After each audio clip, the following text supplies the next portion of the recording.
Assalamualaikum warahmatullahi wabarakatuh.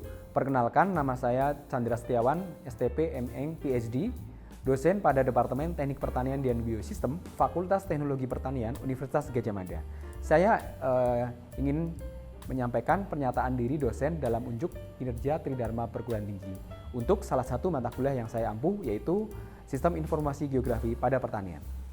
Sistem Informasi Geografi pada Pertanian diberikan untuk mahasiswa pada program studi Sarjana Teknik Pertanian, Departemen Teknik Pertanian dan Biosistem, Fakultas Teknologi Pertanian, Universitas Gadjah Mada. Identitas mata kuliah, nama mata kuliah, Sistem Informasi Geografi pada Pertanian, kode mata kuliah TPPPB 213116 dengan SKS 2 SKS teori dan 1 SKS praktikum.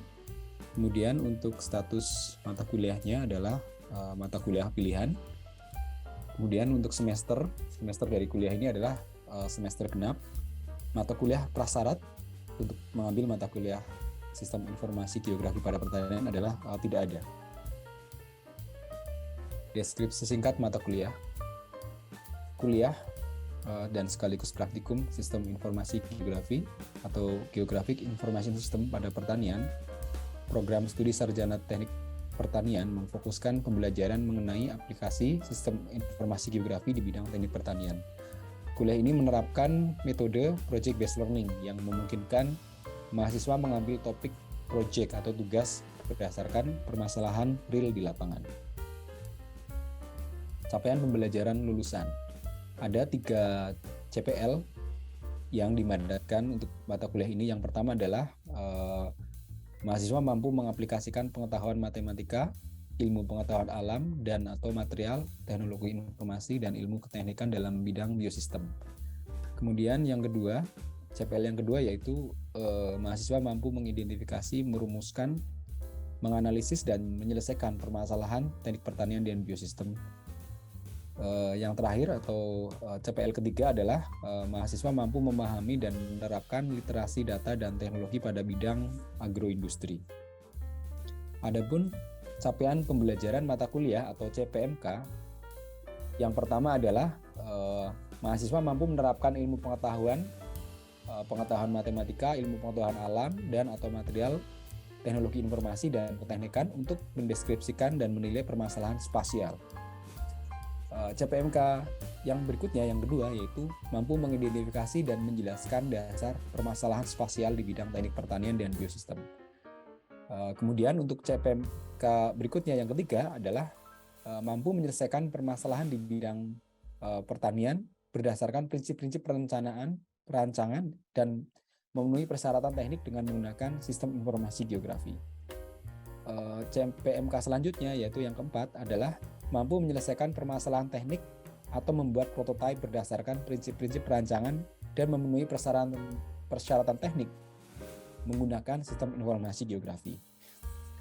CPMK selanjutnya, yaitu yang kelima, adalah mampu membaca data dan informasi. Kemudian untuk CPMK yang terakhir atau yang keenam adalah mampu menganalisis dan menggunakan data dan informasi. Untuk rencana pembelajaran mingguan terdiri dari materi pembelajaran, metode pembelajaran, dan alokasi waktu. Untuk materi di minggu pertama itu adalah pendahuluan dan kontrak kuliah dengan metode interaksi dan kuliah interaktif ya, dan diskusi kasus. Kemudian untuk materi pembelajaran kedua yaitu dasar sistem informasi geografi 1 dengan metode pembelajaran flip learning dan diskusi kasus, di mana dengan flip learning ini mahasiswa mempelajari materi terlebih dahulu, kemudian didiskusikan dan dibahas pada saat pertemuan tatap muka. Kemudian minggu berikutnya adalah dasar sistem informasi geografi kedua. Metode pembelajarannya yaitu kuliah interaktif dan diskusi kasus. Ini untuk pertemuan 1 sampai dengan 3 masing-masing dialokasikan satu pertemuan. Kemudian untuk selanjutnya adalah materi mengenai peta dan data spasial dengan metode flip learning, kuliah interaktif dan diskusi, dialokasikan untuk 2 kali pertemuan. Yang berikutnya adalah pengenalan dan aplikasi GPS dengan metode kuliah interaktif dan diskusi kasus, dijadwalkan atau dialokasikan waktu untuk 2 pertemuan. Kemudian setelah itu UTS, dan setelah UTS dilanjutkan dengan materi tentang teknik aplikasi spasial, analisis spasial, dan pendugaan erosi tanah. Dengan metode pembelajaran, kuliah interaktif, dan diskusi kasus dijadwalkan untuk 2 kali pertemuan. Kemudian materi selanjutnya adalah analisis spasial dan penilaian kekritisan daerah aliran sungai. Dengan metode flip learning dan diskusi kasus dialokasikan waktu atau dijadwalkan untuk 2 kali pertemuan. Dan yang terakhir adalah aplikasi sistem informasi geografi dalam teknik pertanian. Metodenya adalah kuliah interaktif dan diskusi kasus dialokasikan untuk 3 kali pertemuan. Kemudian yang terakhir adalah UAS yang diganti dengan mengumpulkan laporan tugas proyek setelah sebelumnya presentasi terlebih dahulu. Kemudian untuk mata kuliah ini digunakan juga Learning Management System, yaitu ELOC atau Learning Open for Knowledge Sharing, di mana melalui ELOC ini mahasiswa kita minta gabung sebagai user, dan kita di sini juga mengupload mata kuliah, materi mata kuliah kita upload di sini, dan kita juga bisa memberikan tugas-tugas ya, di mana mahasiswa juga nanti akan mengumpulkan tugas melalui platform ELOC ini. Kita juga bisa memberikan kuliah atau materi dalam bentuk asinkron ya, atau rekaman. Nanti mahasiswa bisa melihat, dan kita juga bisa memantau berapa banyak viewernya, sehingga kita bisa tahu nanti ada berapa banyak mahasiswa yang membuka atau memutar video yang kita share. Kemudian melalui media ELOC ini juga kami menambahkan asisten praktikum, sehingga materi praktikum dan laporan praktikum juga dikumpulkan melalui media ini. Dosen bisa memantau seperti apa perkembangan praktikumnya, laporannya, apakah sudah sesuai, bagaimana pengumpulan laporannya, apakah tepat waktu atau tidak, semuanya terekam di sini. Termasuk untuk ujian tengah semester ya juga dilaksanakan melalui ELOC, kecuali untuk yang luring ya. Saat ini kan sudah luring, sehingga untuk sistem yang luring seperti sistem informasi geografi ini akan dilaksanakan secara luring ya. Jadi ujiannya nanti langsung datang ke kelas dan mengerjakan langsung di kelas. Kemudian untuk sistem penilaian, karena menerapkan project based learning sesuai dengan IKU yang ke-7 ya. Jadi untuk bobot tugas akhir proyek ini adalah 50% bobotnya dari nilai total. Kemudian untuk ujian tengah semester itu 20%, dan yang terakhir praktikum sebanyak 30%. Demikian gambaran mengenai mata kuliah Sistem Informasi Geografi pada Pertanian. Terima kasih. Baik, selamat pagi. Assalamualaikum warahmatullahi wabarakatuh.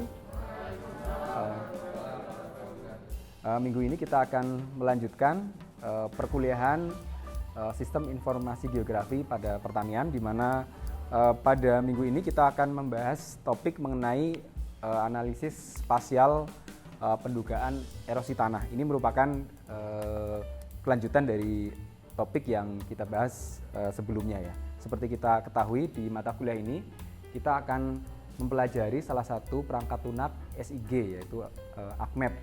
Dan ArcMap itu fungsinya sangat banyak ya. Salah satunya adalah untuk melakukan analisis spasial, yang itu aplikasinya banyak sekali digunakan di bidang semua ilmu ya, tidak hanya bidang pertanian ataupun teknik pertanian ya sebetulnya. Nah, kita nanti untuk mata kuliah ini fokusnya adalah aplikasi SIG untuk bidang teknik pertanian. Nah, judul topik kita ini adalah pendugaan erosi tanah ya.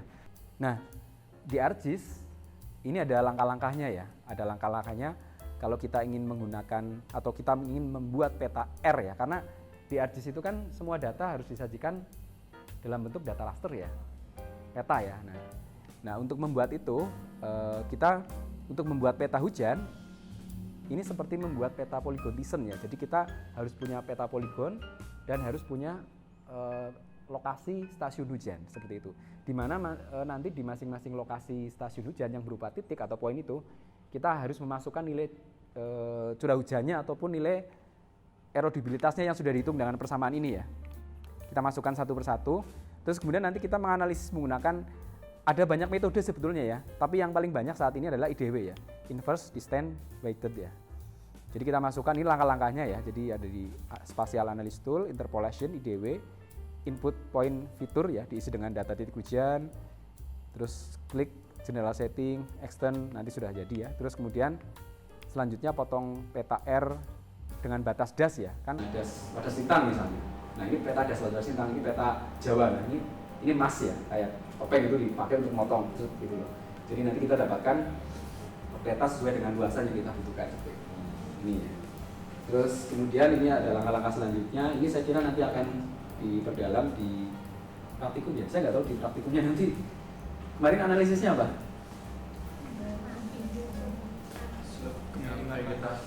Vegetasi ya. Untuk analisis erosi diajarkan nggak?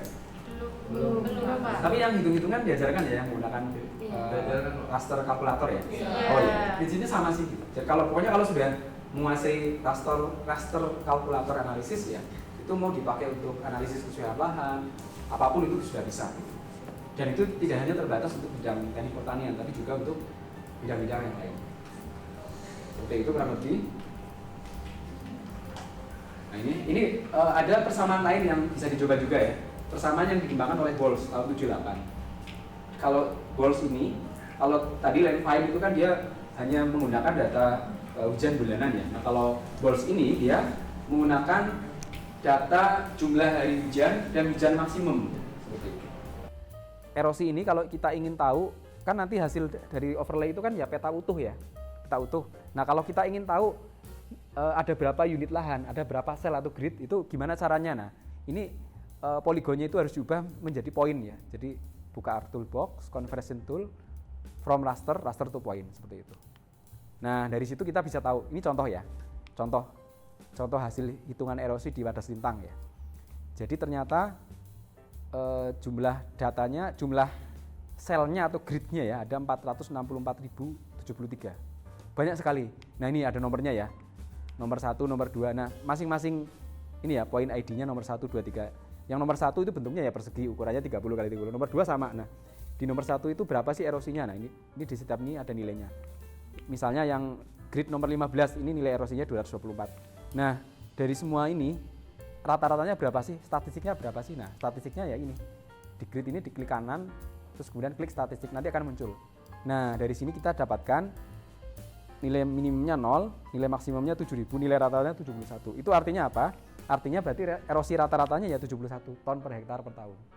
Sebagai informasi, berdasarkan riset saya dan kakak-kakak angkatan Anda, baik yang di jenjang S1 atau S2, untuk di Jawa itu nilai erosinya ya antara 60 sampai maksimal 200 ya. Itu sudah divalidasi dengan data pengukuran di lapangan.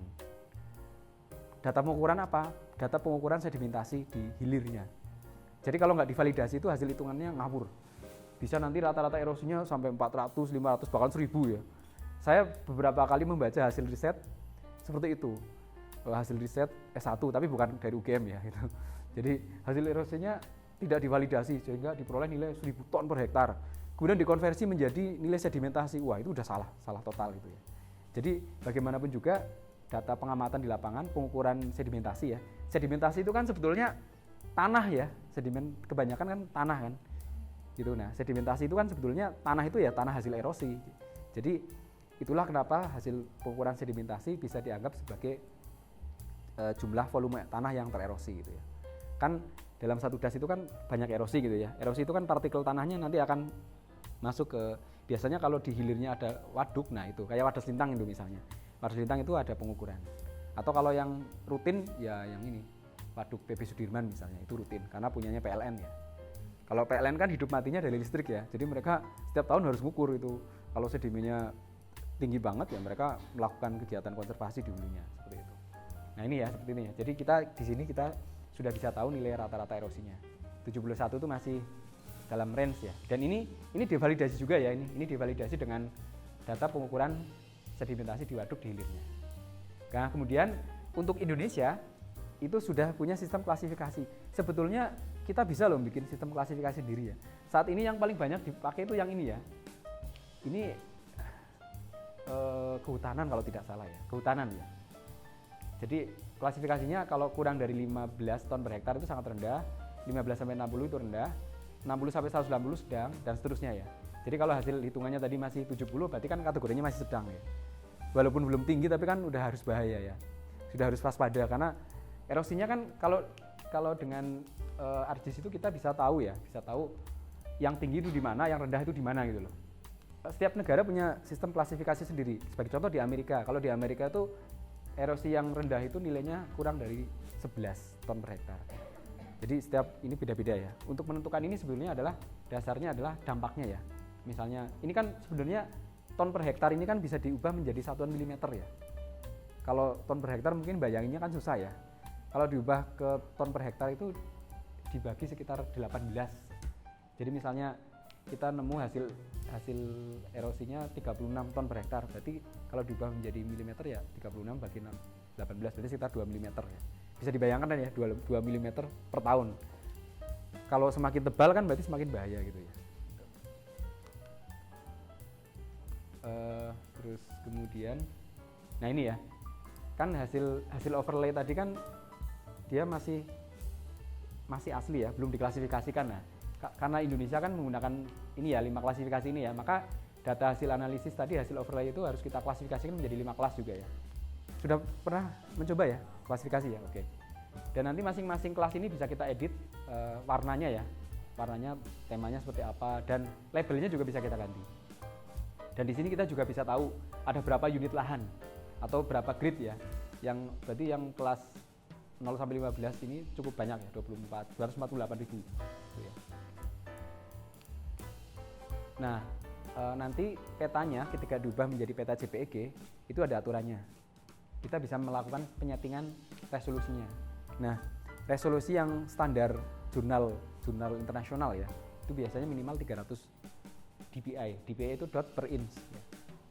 Kalau Anda membuat petanya resolusinya di bawah 300, ketika di copy paste di laporan skripsi nanti biasanya pecah-pecah.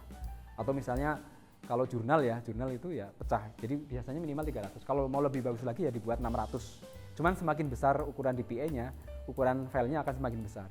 Sehingga ketika di copy paste di laporan skripsi atau jurnal itu nanti ukuran filenya akan menjadi besar ya. Jadi paling tidak ya 300 dpi. Nah, ini contoh, ini hasil hitungan erosi. Nah, ini kan tadi erosi rata-ratanya 70 ya, kategorinya sedang, tapi kita nggak boleh santai-santai ya, para pengambil kebijakan ya, nggak boleh santai-santai. Di sini kan ini pada lintang, masih ingat ya, pada lintang itu untuk irigasi dan ada PLTA-nya. Bayangkan kalau umur pakai waduk itu 50 tahun tapi baru 10 tahun sedimennya sudah banyak. Nah kan pusing nanti ya, PLN kan rugi kan, terus yang untuk irigasi juga rugi kan, karena dia harus melayani irigasi kan. Nah, maka harus dilakukan pemantauan, monitoring. Nah, kalau seperti ini kan kita bisa tahu erosinya memang rata-ratanya hanya 70, tapi kalau kita lihat di sini ternyata ada daerah-daerah yang daerahnya kecil sebetulnya ya, erosinya tapi sangat tinggi. Nah, berarti sebetulnya penyumbang utama erosi itu ya daerah-daerah sini ya, daerah-daerah yang tinggi ini ya. Ini kemiringan lahannya tinggi, terus penggunaan lahannya untuk pertanian gitu ya. Jadi kalau seperti ini kan kita jadi tahu ya, berarti prioritas kegiatan konservasi bisa difokuskan di sini seperti itu. Karena memang erosinya yang menyumbang tinggi itu dari daerah-daerah sini, seperti itu. Ya, ini cukup tinggi kan ya ini, dari daerah-daerah ini ya. Kalau yang lainnya masih relatif rendah ya. Nah, oke. Kurang lebih seperti itu. Nah, kira-kira kalau seperti ini kan sudah tahu ya erosinya tinggi gitu ya. Apa nih yang harus dilakukan? Bentuknya seperti apa kira-kira kalau konservasi? Era sering, terus apa lagi? Apa? Jenis tanaman ya. Jadi intinya harus ada hijau-hijauan terus ya. Vegetasinya nggak boleh kurang. Nah ini kan daerah tangkapan air itu kan memang harusnya vegetasinya dominan ya. Harusnya hutannya dominan. Tapi faktanya tahu kan? Ya yang kemarin kita nginep itu ya itu kan daerah-daerah hulu itu kan ya, itu malah sampai masyarakatnya sampai di puncaknya gitu ya. Yang tahun sebelumnya ya, 2 tahun sebelumnya itu malah unik lagi, pas di apa istilahnya, igir bukitnya ya, punggung bukitnya itu ada rumah. Jadi rumah-rumah, ada jalan rumah gitu loh. Itu batas das kan, das yang satu dan lain kan punggung bukit, nah itu ada rumah gitu. Ya itu masalah sosial ekonomi. Jadi itu masalah penting sebetulnya. Yang utamanya itu sebetulnya sosial ekonominya. Karena memang masyarakat di sana kan yang paling gampang untuk dapat uang ya. Nah, itu kita perlu mengetahui nilai bulk density tanahnya. Bulk density kan satuan berat per volumetrik ya. Misalnya ton per sentimeter kubik. Nah, itu biasanya seperti 2 tahun lalu itu ada kakak angkatan Anda yang mau mengkonversi. Sebetulnya biasanya nilai bulk density tanah ya, bulk density tanah di suatu kawasan itu biasanya sudah ada hasil risetnya. Cuman seperti kakak angkatan Anda itu 2 tahun lalu dia menghitung sendiri. Jadi dia ngambil sampel tanah yang tidak terusik. Masih ingat di praktikum fisika tanah ya, dasar fisika tanah ya, itu diajarkan ya seperti itu. Setelah kita tahu nilai bulk density-nya kan satuan misalnya biasanya itu ton per sentimeter kubik misalnya. Nanti ton per hektar dikonversi, jadi nanti setelah itu dapat satuan milimeter. Seperti itu.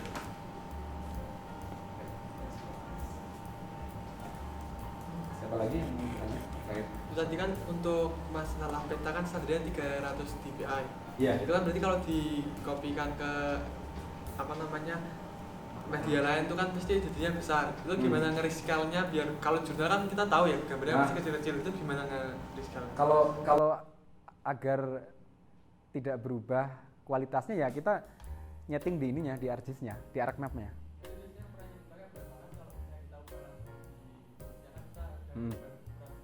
Iya.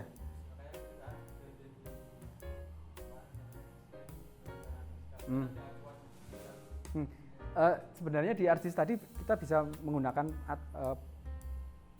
patokan dpa ataupun juga yang ini, yang panjang sama lebarnya. Seperti itu. Tampung tanah dari proses erosi itu. Oke, ada yang mau bertanya lagi tidak? Ya.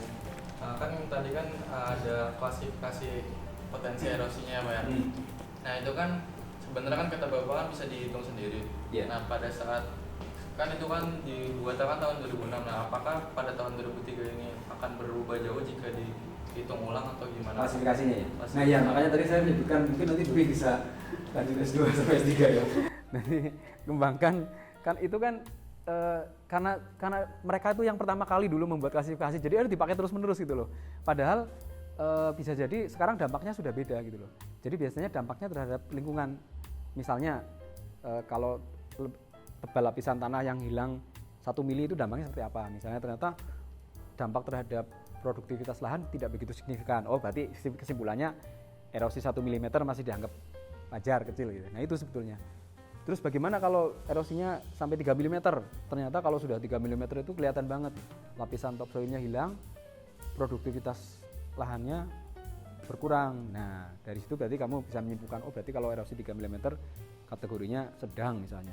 Terus bagaimana kalau ditingkatkan lagi, misalnya kamu hilangkan dengan, bisa dieksperimen di laboratorium ya, dengan rainfall simulator, terus pastikan tanahnya hilang 1 mili, hilang lagi 2 mili, hilang 3 mili dan seterusnya. Kalau semakin banyak hilangnya kan otomatis topsoilnya semakin hilang ya. Dan satu lagi, sedimennya nanti itu kan akan mengalir ya. Sedimen yang tanah hasil erosi itu dia akan terbawa masuk ke sungai dan mengendap di saluran irigasi. Nah itu juga harus dihitung kerusakan seperti itu. Sebetulnya dasarnya seperti itu dasarnya. Jadi dasar yang dihitung adalah dampaknya, dampak dari hilangnya lapisan tanah 1 mili itu seperti apa. Semakin besar dampaknya, berarti disitulah nanti kita bisa menentukan, oh berarti kalau erosi dengan kehilangan tanah sekian, itu termasuk kategori sedang atau berbahaya atau tidak, seperti itu. Oke, baik, saya kira kuliahnya untuk hari ini cukup ya. Kita nanti ketemu lagi minggu depan. Jangan lupa belajar dan membaca lagi ya dari materi-materi yang sudah saya berikan. Kita ketemu lagi minggu depan. Terima kasih. Wassalamualaikum warahmatullahi wabarakatuh.